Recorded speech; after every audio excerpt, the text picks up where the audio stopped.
আজকে মমতা বন্দ্যোপাধ্যায় যে সভা করেছেন সেখান থেকে বারবার তিনি বুঝিয়ে দিয়েছেন পশ্চিমবঙ্গের মানুষকে উদ্দেশ্য করে যে আমি নেত্রী, আমি ধাত্রী, মায়া, মমতা সবকিছু আমার সঙ্গেই রয়েছে। তারই সঙ্গে তিনি আরো নানা রকম প্রতিশ্রুতির কথা বলেছেন, বেশ কিছু ইঙ্গিতও দিয়ে রেখেছেন যে আপনাদের তো সবই দিচ্ছি, এর সঙ্গে সামনে বাজেট আসবে, সেখানেও আপনারা কিছু পাবেন, সেই রকম একটা ইঙ্গিত দেওয়া রয়েছে। আশা কর্মীদের জন্যও ইঙ্গিত দিয়ে রেখেছেন তিনি যে আশা কর্মীদের বিক্ষোভের আগে হয়েছে, আপনারা জানেন, নানা রকম দাবি নিয়ে। সেখানেও মমতা বন্দ্যোপাধ্যায় আজ বলেছেন যে অপেক্ষা করুন, অপেক্ষা করলে তার ফল পাওয়া যায়, এই বার্তাও তিনি দিয়েছেন। বিহারে ভোটের আগে বিজেপির সরকার 10,000 টাকা, এককালীন 10,000 টাকা করে যেটা দিয়েছিল মানুষজনকে, সেই নিয়েও কটাক্ষ করেছেন মুখ্যমন্ত্রী মমতা বন্দ্যোপাধ্যায়। এবং তিনি বলেছেন, মনে রাখবেন ওই টাকার বিষয় কিন্তু ভোটের আগে 10,000 আর ভোটের পরে বুলডোজার।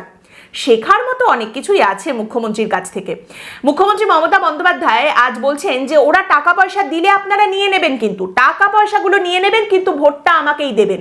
মানে তার বার্তাটা হচ্ছে ভোটের আগে টাকা উঠছে, আপনারা খপ করে ধরে ফেলুন, আর তারপর ভোটটাকেও উড়িয়ে দিন, আমি সেটাকে খপ করে ধরে ফেলবো।